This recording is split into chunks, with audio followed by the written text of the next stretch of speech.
Will I get into college with below a 3.5 and below an 1100? I did it, and I'm in the honors college. So yes, I picked the president / principal of my high school to do my recommendation letter. What's your favorite college activity? Partying.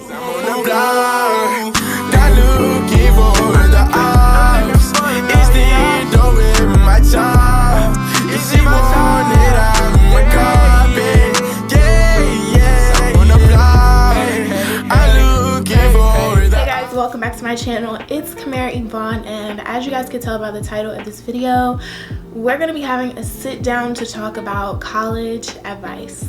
I haven't done a sit down video in a little while, so I might be a little rusty. I don't know.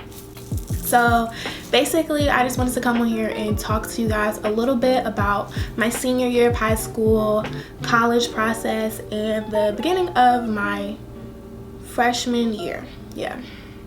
So I have a couple of points that I wanted to touch on, and then I have questions that some of you guys that I know personally have asked. So I'm gonna just jump right into it with the notes on my phone.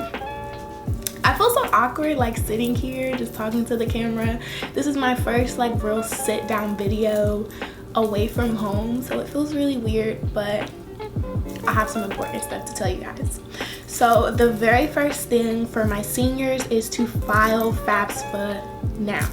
It opened on October the 1st, and they say the quicker that you do it, the more funds you may be able to receive. If you guys don't know what Fafsa is, it's basically money that the government will give you to go to school. So make sure that you guys file your Fafsa as soon as possible. Sometimes it may come back to you. You may have to add things or revise things or get things triple checked. So it's better to have it done as soon as possible rather than to wait at the last minute, because last year I literally filed mine on the very last day because it just kept coming back to me and we kept having to prove this and prove that. So it's just easier if you get it done first October, and then you can focus on the rest of the college process and not have FAFSA in the back of your mind. And another thing about FAFSA that I feel like a lot of people won't say, don't get your hopes up.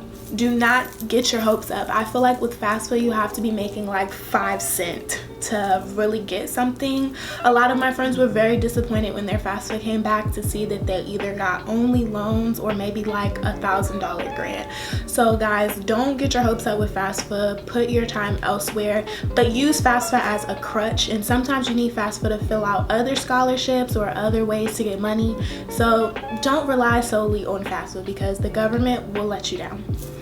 The next thing is how to find colleges. So a lot of people ask me how I found Arizona State, and honestly, the way that I found a lot of the colleges that I applied to was thankfully through my school. We had a lot of schools come and talk to us during lunch, so that was a great way for me to be able to find schools that weren't necessarily in my area. But Google is really your best friend. If you know what you want to major in, one thing that I did was, well, my major is journalism, so one thing that I did was type in top schools for journalism, just to kind of see what the schools are ranked as, what regions they're in, how much they cost, just to see if I would be interested in those schools, period. And then you kind of have an idea of what schools are the best, because honestly, you want to go to a school that's the best. That's what most people look for.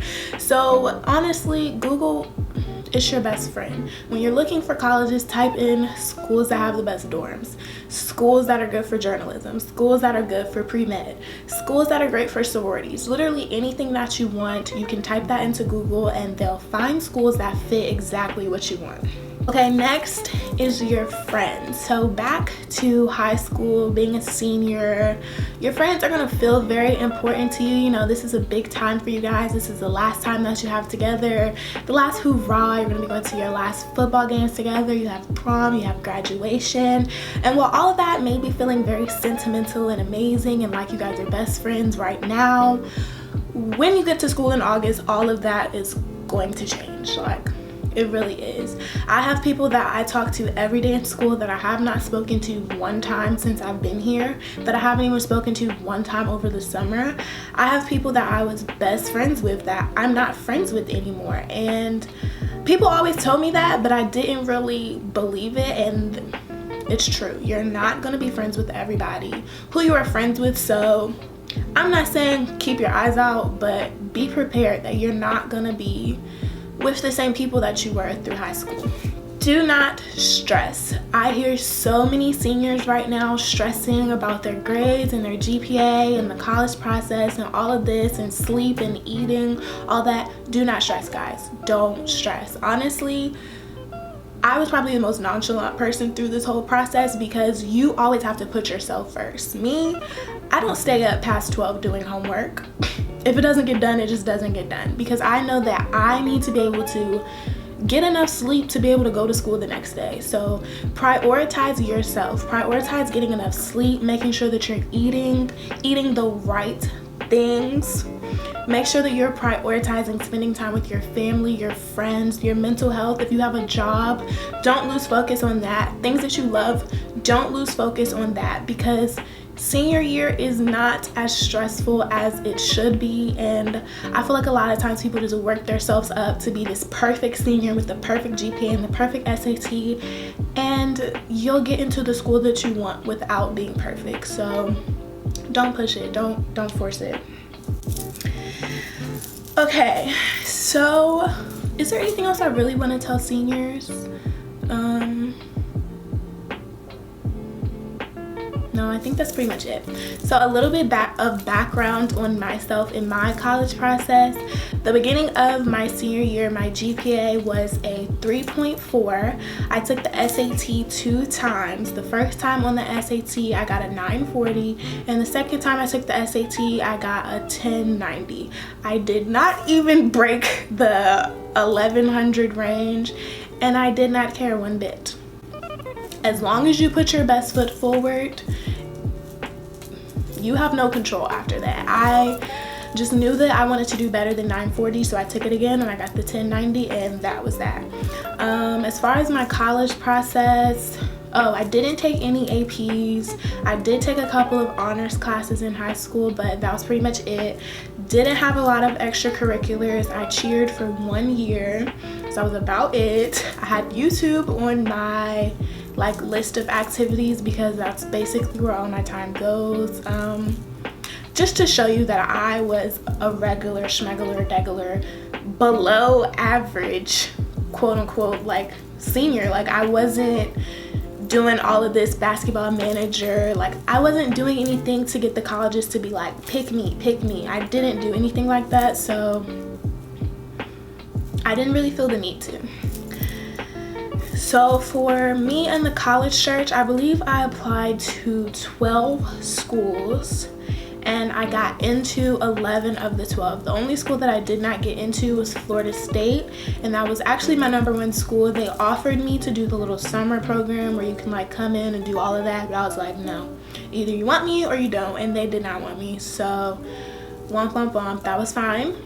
Now I'm at Arizona State University as a journalism and mass communications major, and I'm also in the honors college. And I know that surprises so many people because they feel like you have to be the smartest person and have the perfect score on the SAT to be in the honors college, but I really feel like you don't. I've met so many people in the honors college that are just like me and don't have a 4.0 GPA, did not do great on their SATs, but it's definitely possible if it's something that you want to do. So I think I go to show that anything's honestly possible because I am in the honors college. I'm also on the school radio station. Just to name a few things that I'm doing in college, that's pretty much it. But that's my background on my senior year, my test scores, and everything like that. So, okay, so now I'm gonna start answering the questions. So someone asked me what was my SAT or ACT score. My SAT score the first time was a 940 and the second time was 1090. I didn't take the SAT because I heard that was really sciencey and I'm not a science person, so I was not gonna waste the money to take it. Somebody asked Did I do SAT prep class or prepared on my own? Okay, the first time I got the 940, I used Khan Academy to help me prepare for it, and they did it based on my PSAT score, so they knew what I needed to work on with math and reading. So I did that, but I didn't really take it seriously, and I ended up with 940. The second time around, I had a math tutor, someone that I've been going to since middle school, and she did SAT prep with me, and we worked really hard on that, and it was so hard, the hardest thing I've ever done. And also what I did was, I don't know what it's called, but I paid like $20 to get my SAT answers back, so she was able to see exactly what I did wrong on the math section, and we went step by step through those exact questions that were on the SAT, and that definitely helped me. I feel like I did so bad on the SAT because the math questions were super duper hard, and math is my hardest subject, and since I got a 940 on it, my math was like below average. So I was like, I really need to focus on math and try and get a higher score, and I actually got on benchmark, and that was my goal because math is not for me. I did really bad. How many times did I take the SAT? I took it twice. I didn't have any fee waivers or anything, so for me to constantly pay, I don't remember how much it was, like $60 to take this test in addition to college admissions just was not logical to me. So I was happy with my 1090. I feel like I had a significant boost in my score, and I was happy with that, so I stopped there. What was the college process like? I feel like it wasn't very stressful for me because my high school made sure that we were on top of pretty much everything. I did early action, so all of my applications were in before the November 15th deadline, I believe it is, or November 1st. All of my applications were in early, so all the schools kind of had, I had like a first, I feel like you have an advantage when you do the early action, so I had like a first, the schools had a first pick at me. I don't know how I'm trying to word what I'm trying to say, but I had an advantage in that way. So we did all early action, so all of my stuff was pretty much done by November, and after November I was really just seeing if there were any additional schools that I wanted to apply to, and I think I applied to maybe 3 more schools there weren't many more, and I focused on doing like tours, and I also focused on my Fafsa. Yeah, I don't think I did anything else. I just really focused on making sure that my second transcripts that the school would ask for were decent. So I really focused on my grades, and yeah, I didn't try to add any extracurriculars or anything. I really didn't want to seem like that person, so I didn't. Okay, somebody asked me, like, how did I get into the honors college? What was that like? So I initially was not going to apply to honors college because I didn't have the scores, I didn't have the grades, I didn't have any of that, so I really just felt like it wasn't something that I wanted to do. Like I said, I got a 1090 and my GPA was a 3.4. I probably finished with like a 3.3, and here at Arizona State, it's one of the top honors colleges. I think the SAT here for honors college was like a 1350 and like a 4.2 GPA. So when I saw that, I immediately like X'd out, and I was like, no, this is not for me. But when I came on my tour of the school, by the grace of God, somebody who worked in the honors college, I ended up running into her at a food place because her and my mom were sorors. So you know how that goes. If your mom's in a sorority, they always have to talk to their sorority sisters. So they both had on pink and green. They ended up talking. We found out that she worked in the honors college, and she was asking me questions, and she encouraged me to apply. So a couple tips for getting into honors college. One thing I tell everybody is make it known that you're interested in the honors college. If there's a school that you know you want to go to, I would become very familiar with the people that work there. Ask them any question under the sun, whether it's through email or call. Make it known that you're really interested to be in their honors college. So whether you're emailing them and asking them questions about, you know, what will I be doing as an honors student? Is there anything that I could be doing now in high school to prepare me for the honors college? They just like to see that you're interested and that you really want to be into it. So if you keep emailing them and basically pestering them, they'll be like, okay, this girl Kimera is really pressed, like she really wants to be in honors. And I feel like that will separate you from the kids who don't communicate at all. Another thing that I feel like really helped me was my essay. I'm an extremely good writer, so even though I don't have the grades and the scores, I always pull through with my writing. But that doesn't mean if you're not a good writer, you won't be able to do it. If you're not a good writer, use those people around you to help you check your work, triple check it, make your writing impeccable. And the very last thing that I feel like put me over the edge when it came time to pick who was getting into honors college were my recommendation letters. A lot of times you have to pick different people to do your recommendations for honors college. So I picked my English teacher, I believe. That was somebody who had a really good grade in her class. We were on really good terms. We were just really we had a good relationship. So I picked her, and I picked the president of my high school. So I know a lot of you guys who went to my high school are probably looking at this and you're like, are you serious? You picked her to do your recommendation? Like, what? Yes, I picked the president / principal of my high school to do my recommendation letter. And I feel like that was the smartest decision that I ever made, because I know that she spoke so highly of me, and that probably made them look at my application a little bit harder. So you really need to pick the people that are in power to do your recommendation letters, people that you know will speak highly of you. I worked really close with the president on diversity committee. She always saw me. I was always in and out of her office. We were on a first name basis. Every time I saw her, I would smile at her, and she always said, if you need anything, come to my office, let me know. So when I needed a recommendation, she had it done in a day. She had it done so quickly. They let me know that she sent it, and I was like, okay, that was a really good decision. So my recommendation letter, I feel like really helped me get into the honors college. If there's not an essay, how high is your chance of getting in? I think I only applied to 2 schools where there was no essay. I feel like you do have a little bit of a lower chance of getting in because your essay really shows them who you are, your writing style. With your college essay, you pick what's important to you. So if you're writing about something crazy, they're probably like, yeah, no.